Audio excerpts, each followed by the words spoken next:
주옵소서. 예수님의 이름으로 간절히 기도드립니다. 아멘. 하나님 말씀은 말라기 4장 5절 6절 2절 말씀입니다. 구약성경 1331쪽에 있습니다. 2절을 한 목소리로 같이 한번 읽겠습니다. 시작. 보라, 여호와의 크고 두려운 날이 이르기 전에 내가 선지자 엘리야를 너희에게 보내리니 그가 아버지의 마음을 자녀에게로 돌이키게 하고 자녀들의 마음을 그들의 아버지에게로 돌이키게 하리라. 돌이키지 아니하면 두렵건대 내가 와서 저주로 그 땅을 칠까 하노라 하시니라. 아멘.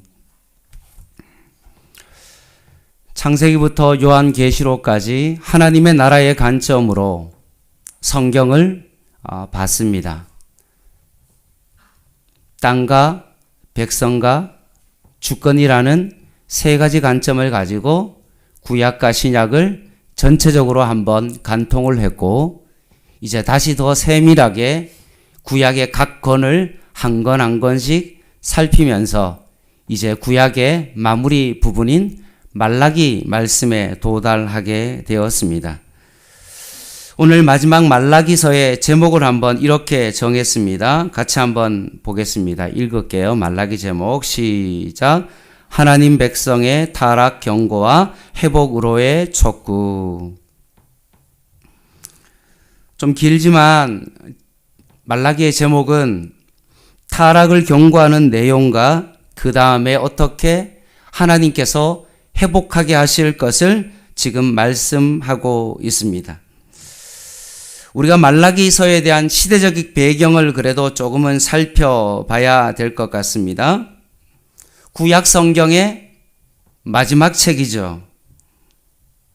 그러면 결국 마지막에 활동했던 선지자라는 것을 알 수 있죠. 학개, 스가랴, 말라기 세 권이 포로 후 활동했던 선지자이므로 결국 말라기 선지자는 마지막 선지자라는 것을 우리는 알고 있습니다. 특별히 북이스라엘이 아수르에 의해서 멸망하고 남유다는 바벨론이라는 나라에 멸망을 하게 되어지죠. 그렇게 강성했던 그 바벨론도 새로 등장한 페르시아라는 그 나라에 멸망을 하게 된 것입니다.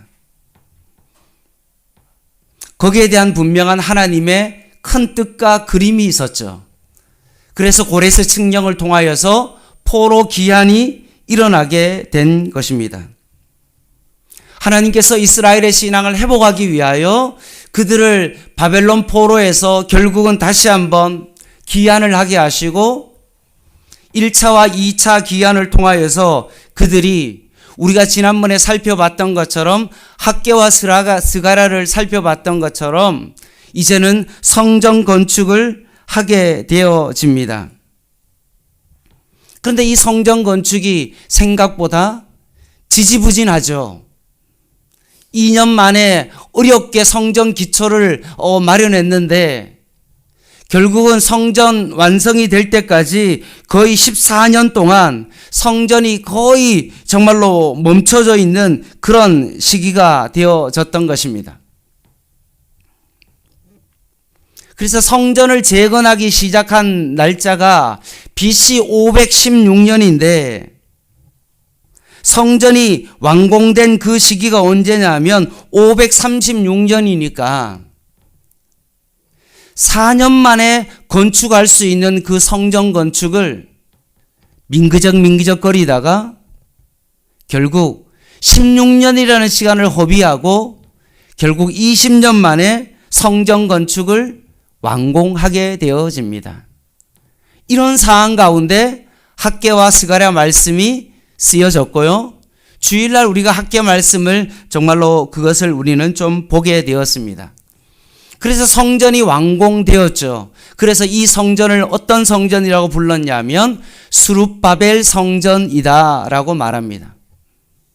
정치적인 지도자인 스룹바벨을 통하여서 바벨론 포로에서 돌아와서 성전 건축을 시작했으니 첫 번째 성전은 솔로몬 성전이고 두 번째 성전은 스룹바벨 성전이고 그리고 세 번째 성전은 헤롯 성전이다라고 지난번에 말씀드렸습니다.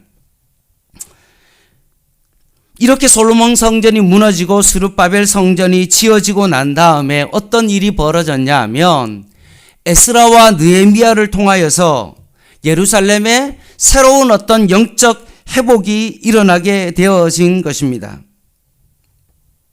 성전 건축만 이루어진 것이 아니라 에스라와 느헤미야를 통하여서 우리가 아는 것처럼 다시 한번 그들의 마음 가운데 영적 부흥이 일어나게 되어지고 학사 에스라가 말씀을 전할 때 모든 백성이 일어나고 슬피 울며 통곡하며 그들의 어떤 영적인 부흥이 결국 그들의 삶 가운데 일어나게 된 것입니다.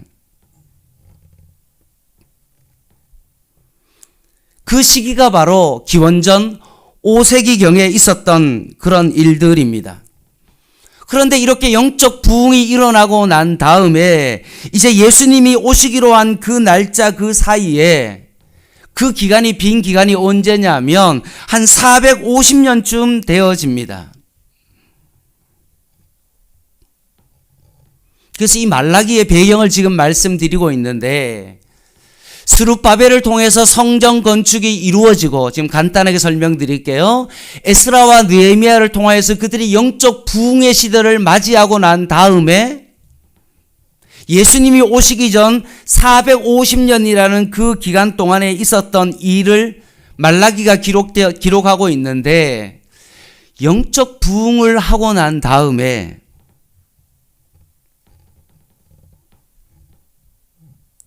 그 450년이라는 그 시간 동안에 이스라엘 백성의 암흑기가 찾아오게 된 것입니다.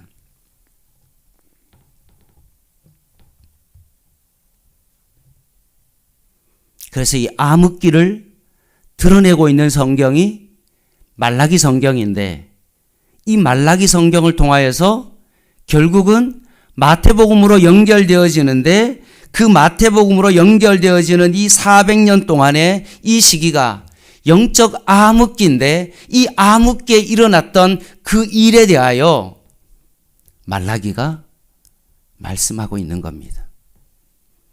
그래서 포로후 선지서는 학개, 스가랴, 말라기인데 학개, 스가랴는 성전 건축에 대한 어떤 그런 이야기고 말라기는 에스라, 느헤미야의 어떤 부흥기를 접하고 난 다음에 갑자기 이스라엘의 가운데 영적인 암흑기가 들어지는 그런 상황 가운데 말라기 말씀이 기록되었다라고 보시면 됩니다.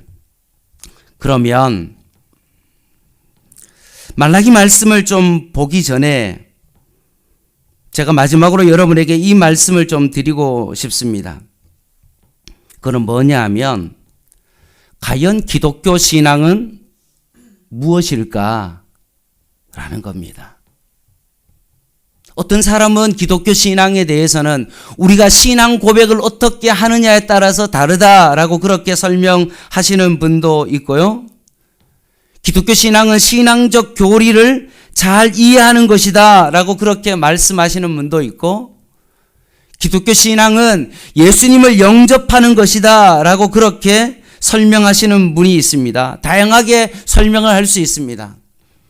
어떤 분은 기독교 신앙은 뭐냐라고 했을 때 교회에 다니는 것이다 라고까지 말씀하기도 합니다. 그런데 기독교 신앙은 뭐냐 하면 이런 겁니다. 그것은 살아계신 하나님과의 관계입니다. 잃어버렸던 아버지를 다시 찾아서 그분과의 관계를 형성하고 아름다운 가족을 이루는 것, 이것이 바로 기독교 신앙이고 기독교 신앙은 하나님과의 관계입니다.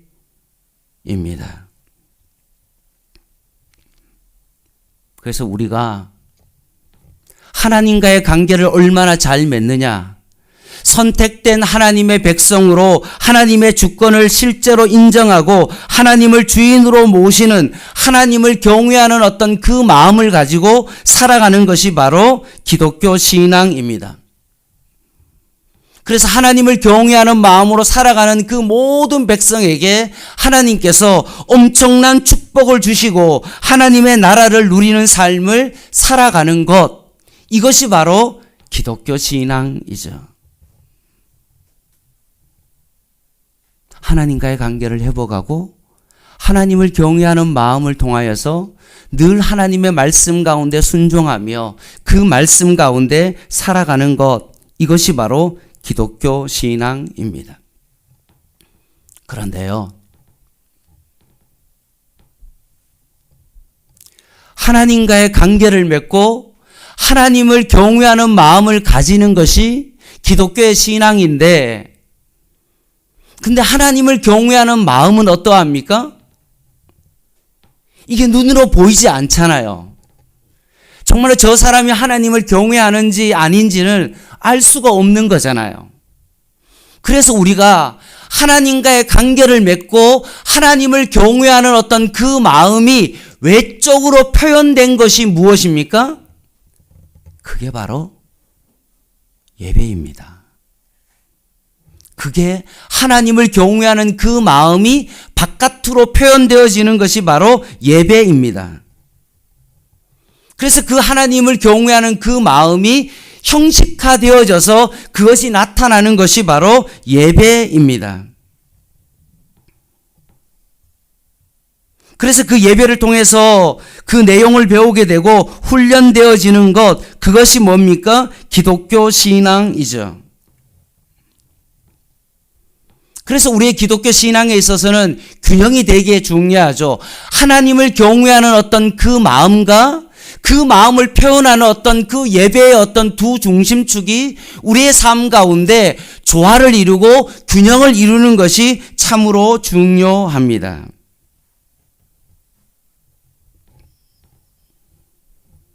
왜 이 말씀을 여러분에게 드리는 이유가 뭐냐 하면, 말라기의 배경이 뭐라고 그랬습니까? 에스라와 느헤미야를 통하여서 영적 부흥 운동이 일어난 거죠. 하나님을 만나고 하나님과의 관계를 회복하고 그들이 하나님을 경외하는 마음이 있었습니다. 학사 에스라가 강단에 서서 하나님의 말씀을 전하기만 했는데도 불구하고 그들의 마음 가운데 하나님을 경외하는 마음이 있었고 금식하며 통회하며 자복하는 영적인 부흥이 일어났던 것입니다. 그리고 그들의 삶 가운데 하나님을 경외하는 그 마음이 예배를 통해서 결국 드러나게 된 것입니다. 그런데 이 말라기서에는 하나님을 경외하는 그 마음을 가졌고 부흥을 경험했고 그것이 예배의 어떤 것으로 나타나게 되어졌는데, 이 말라기 시대에는 하나님을 경외하는 그 마음이 어느덧 시간이 지나면서 그 마음이 사라진 겁니다. 그럼 뭐만 남죠? 형식화되어 있는 예배만 남게 되어진 겁니다. 이것이 바로 말라기서이고 이것이 바로 400년 동안 영적 암흑기를 지내고 있는 이스라엘 백성의 모습입니다. 이스라엘 백성이 바벨론 포로로 끌려갔을 때 그들의 마음은 어떠했습니까? 엄청나게 가난했죠. 자신의 행위를 다시 한번 되돌아봤습니다. 우리가 왜 포로로 끌려갔을까라는 것을 되돌아보게 되었고 회개하게 되었고, 정말로 그들이 예루살렘으로 돌아가기를 원했고 성전에서 예배드리기를 원하는 그런 간절한 마음이 있었습니다. 고레스 칙령을 통하여서 그들이 바벨론 포로에서 다시 한번 페르시아에서 다시 고국으로 돌아왔고 성전을 건축하고 에스라와 느헤미야를 통해서 영적 부흥을 경험했음에도 불구하고 하나님을 경외하는 마음이 시간이 지나면 지날수록 그 경외하는 마음이 사라져버리고 그들의 마음속에 형식적인 예배만 있었다는 것입니다. 이것을 지금 말라기에서 지적하고 있는 겁니다. 하나님을 경외하는 마음은 어느덧 사라져버리고 그 경외하는 마음이 표현되어지는 것이 예배인데 이 예배만 남게 되어지고 그 경외하는 마음은 사라지는 형식만 남아있는 예배가 있다는 겁니다. 1장 7절을 한번 보겠습니다. 말라기 1장 7절입니다. 물 좀 가지고 올라올게요.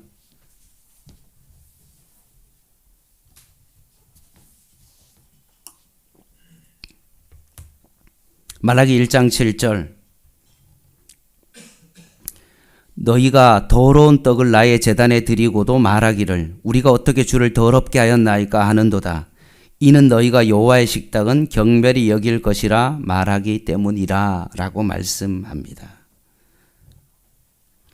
하나님께 드리는 그 성전에서의 떡과 희생 제사들을 드릴 때 뭐를 드려야 됩니까? 하나님을 경외하는 그 마음을 담아서 떡과 희생 제사를 드려야 되는 겁니다. 하나님께서 창세기 4장에 보면 가인과 그 제물을 받지 아니했다라고 말합니다.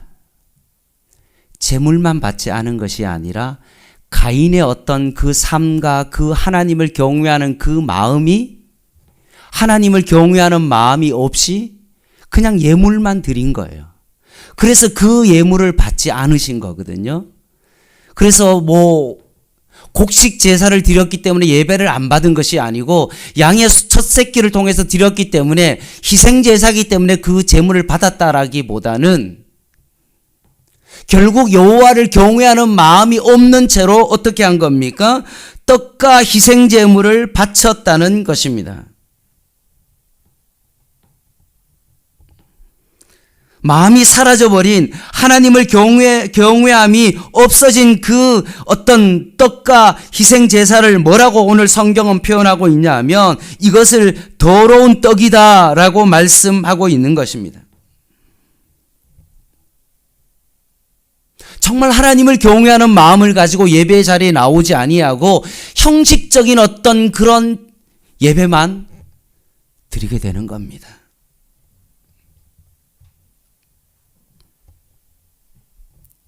우리가 주일날 주일 예배를 참석하면서 하나님을 경외하는 마음이 없이 그냥 예배 자리에 앉아서 예배를 드리고 헌금을 일정량을 하고 예배를 드렸다라고 여기는 것과 같은 것입니다. 그나마 이런 사람은 그래도 형식이라도 남아있지만 어떤 사람은 그냥 교회까지 갈 필요가 있어? 그냥 극동방송 오전 11시 예배 틀어놓고 집에서 예배 드리면 되지. 아니면 CTS 틀어놓고 그냥 집에서 인터넷으로 방송하니까 그 예배 드리면 되지라고 예배를 드린다는 것입니다. 하나님을 경외하는 그 마음은 완전히 사라진 채 그냥 형식적으로 내가 그 시간에 예배를 드리면 된다라는 그 형식만 남게 되어지는 것입니다.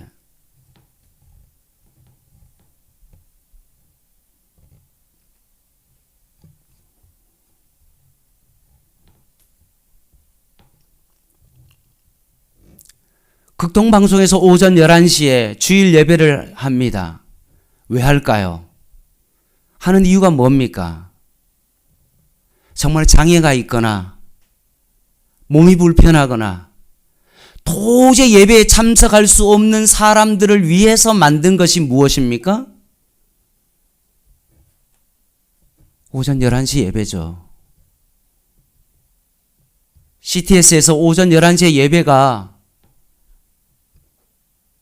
그냥 형식적으로 예배를 하기 위한 사람들을 위하여 그 예배가 만약에 드려진다면 그것을 기획하고 정말로 원래 의도를 가지고 어려운 사람들을 돕기 위하여 그 예배를 만들었는데 그 예배가 악용되어서 형식적인 예배만 남아있는 사람들이 그 예배를 드린다면 그것을 기획한 사람의 마음이 얼마나 아프겠습니까?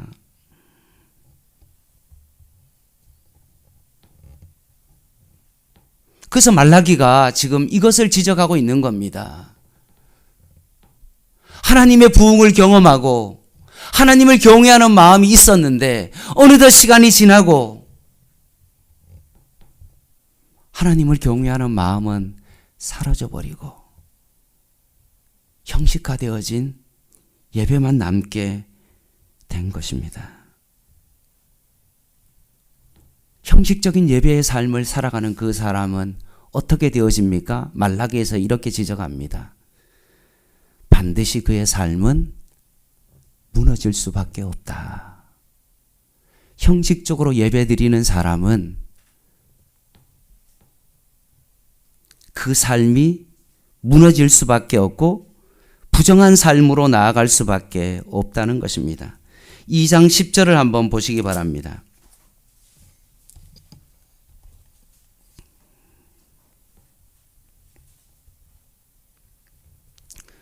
우리는 한 아버지를 가지지 아니하였느냐? 한 하나님께서 지으신 바가 아니냐? 어찌하여 우리 각 사람이 자기 형제에게 거짓을 행하여 우리 조상들의 언약을 욕되게 하느냐라고 말씀하십니다.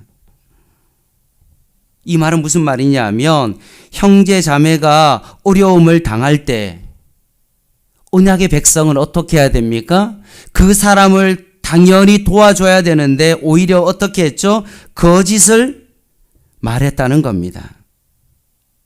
2장 16절 한번 보시기 바랍니다. 이스라엘의 하나님 여호와가 이르노니 나는 이혼하는 것과 옷으로 학대를 가리는 자를 미워하노라. 만군의 여호와의 말이니라. 그러므로 너희 심령을 삼가지켜 거짓을 행하지 말지니라 라고 말씀합니다. 2장 16절에 분명히 나오죠. 말씀을 지키지 않는 삶으로 이어질 수밖에 없다는 것입니다. 형식적인 예배를 드리면 결국 삶이 무너지고 우리가 하나님의 말씀에 순종하지 아니하고 지키지 아니하고 날마다 우리의 삶 가운데 이웃을 향하여 거짓말하는 어떤 그런 삶으로 나아갈 수밖에 없다는 것입니다. 사랑하는 성도 여러분, 우리의 삶의 형식적인 예배를 우리는 조심해야 됩니다. 습관적인 그런 예배를 조심해야 됩니다. 이거 끝나면 이거고 이거 끝나면 이거고 이렇게 되어지고 목사님의 설교가 30분이니까 이제 10분 설교를 했으니까 이제 20분만 설교를 들으면 된다라고 그런 식으로 생각하고 예배를 드리면 안 된다는 것입니다.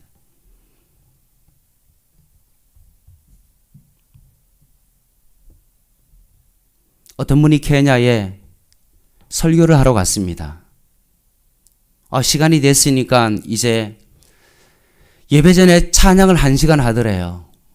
그래서 찬양 끝났으니까 이제 설교하러 올라가겠지 싶었는데 갑자기 어떤 사람이 대표 기도를 하더래요. 그래서 기도 끝났으니까 이제 우리는 어떠합니까? 이제 진짜 설교 차례다라고 이제 올라가려고 그러는데 어떤 사람이 특송을 하더래요. 근데 특송을 하는데 특송을 40분 동안 하더래요.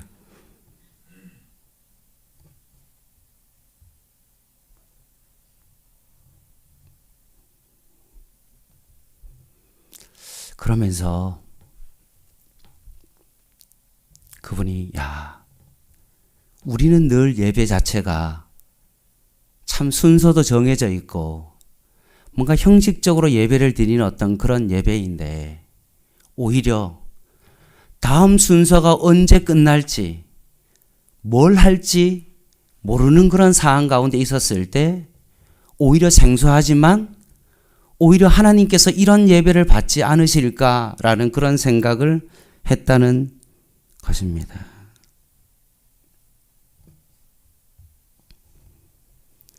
사랑하는 성도 여러분, 형식적인 예배가 부정한 삶으로까지 나아갈 뿐만 아니라 차라리 나중에는 이것조차도 하나님을 안 섬기고 교회 안 나가는 것이 더 유익하지 않나라는 그까지 이르게 되었다는 것입니다. 말라기 3장 14절 말씀을 한번 보시기 바랍니다.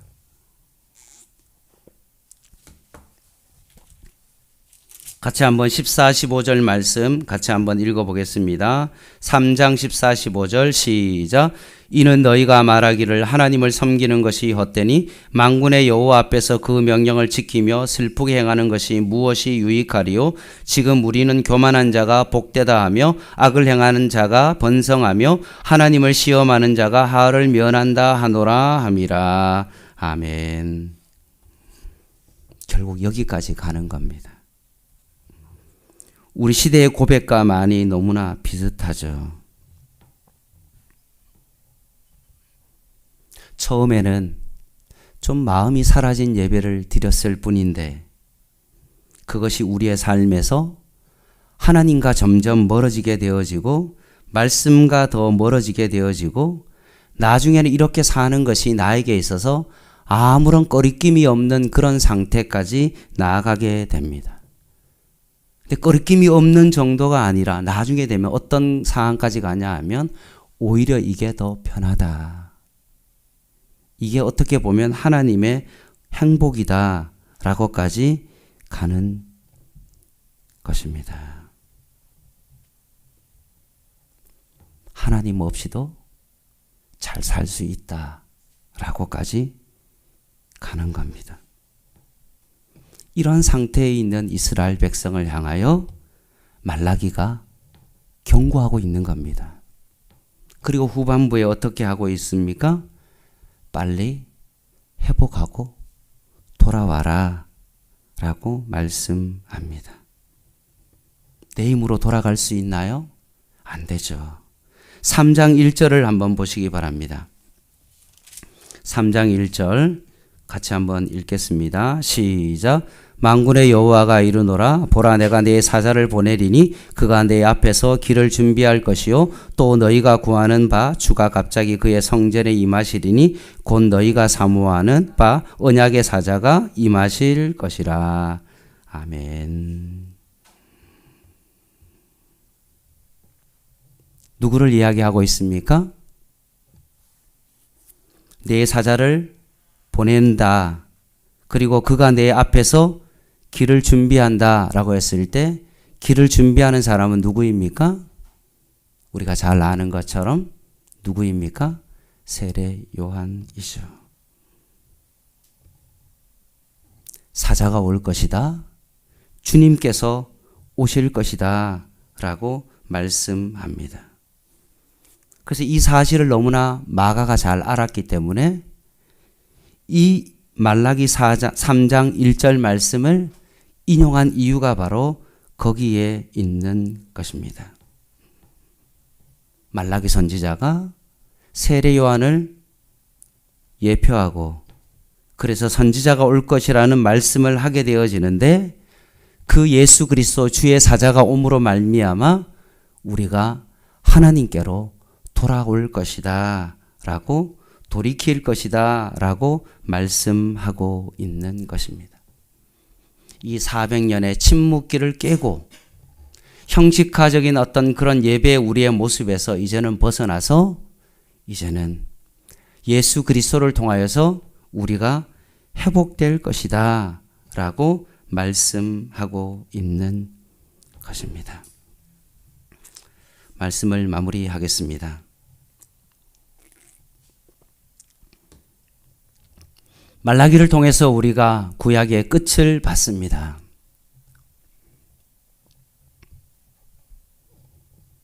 결론이 무엇입니까? 하나님을 경외하고 그분의 통치를 따를 때에만 하나님의 나라를 누릴 수 있다. 우리가 하나님과의 그 관계 속에서 하나님을 경외하는 마음이 사라진 채로 형식적인 예배를 드리면 결국 우리는 하나님의 말씀으로부터 멀어질 수밖에 없고 너무나 형식화되어진 어떤 그런 예배의 모습으로 인하여 결국 우리의 삶이 무너질 수밖에 없다라고 말씀합니다. 그러니 너희들은 어떻게 해야 됩니까? 다시 한번 예수 그리스도 메시아 되신 그 예수 그리스도를 말라기가 예언했던 것처럼 우리가 다시 한번 예수 그리스도를 통하여서 다시 한번 하나님과의 관계를 회복하고 하나님과의 자녀로서의 어떤 그 관계를 회복함으로 말미암아 형식적인 예배에서 벗어나서 하나님을 경외하는 어떤 그런 삶으로까지 우리는 나아갈 수 있게 된다는 것입니다. 사랑하는 성도 여러분, 저도 이 말라기 말씀을 보면서 다시 한번 깊이 목회를 다시 한번 고민해 봅니다. 참 우리의 삶 가운데 얼마나 많은 예배 형식 속에 우리가 갇혀 있는가. 습관적인 사도신경의 고백을 하고 습관적인 찬송을 하고 매번 부르는 예배의 부름과 폐의 찬송을 부르면서 습관적이고 형식적인 예배 가운데 우리가 얼마나 예배를 드리고 있는가라는 것을 다시 한번 바라봅니다. 400년 동안의 그 암흑기가 이스라엘 백성 가운데 있었던 것처럼 행여나 44년의 양문교회의 어떤 그 역사 속에 행여나 나는 형식적인 어떤 그런 예배자의 모습으로 살아가고 있는 것은 아닌지, 교회에서는 믿음이 있는 것처럼 그렇게 이야기하지만 실제로 정말 세상 가운데 살아갈 때는 하나님이 없어도 살 수 있는 것처럼 하나님으로부터 너무나 멀리 떨어져서 이 정도는 괜찮아 라고 생각하고 하나님을 경외하는 마음이 없이 형식적인 어떤 그런 예배로 주님 앞에 나와 예배드리는 우리는 아닌지를 다시 한번 깊이 바라봅니다. 이 말라기 말씀을 통해서 양문교회가 형식적인 예배가 회복되게 하여 주시고 우리의 인간의 힘으로는 도저히 불가능한 거 너무나 잘 알지 않습니까? 오직 예수 그리스도의 그 복음만이 우리를 다시 한번 새롭게 하고 그 복음이 우리를 다시 한번 죄에서 정말 우리를 뉘우치게 하고 회개하고 각성하게 하고 다시 한번 하나님과의 관계를 회복하게 하심을 믿고 오늘 이 저녁에 다시 한번 예수 그리스도를 통한 진정한 하나님과의 관계 회복이 온전히 이루어지시기를 주님의 이름으로 간절히 부탁을 드립니다. 기도하겠습니다.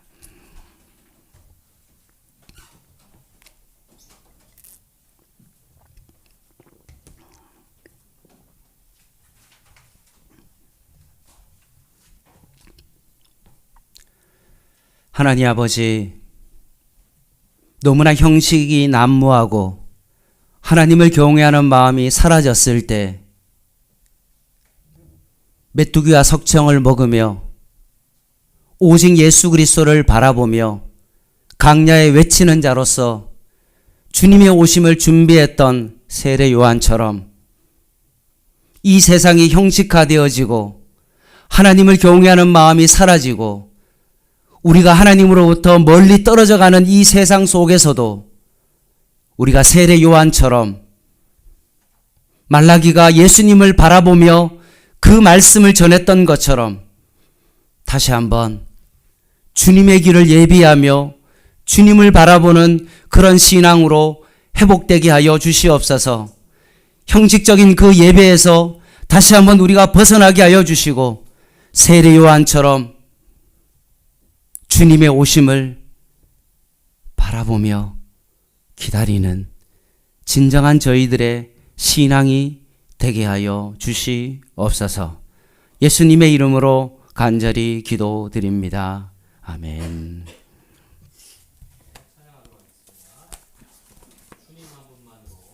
찬양하도록 하겠습니다. 주님 한 분만으로.